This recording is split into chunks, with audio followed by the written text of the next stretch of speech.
How to add an account on Google Authenticator. Well, it's a very simple and a quick process, so let's get started. First of all, you have to make sure that you have already installed the application Google Authenticator on your device. Once it has been installed, simply open the app.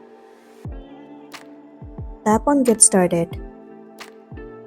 Now click on Continue. Well, now you have to enter the Google Authenticator code and then your account will be added. Well, if you want to add another account, then tap on your profile at the top right corner of the screen.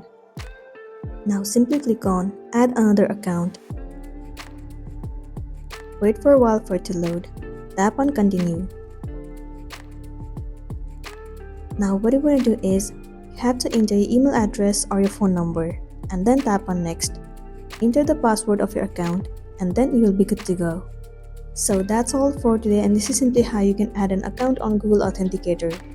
Make sure to smash the like button and consider subscribing to our channel. We'll see you in the next one.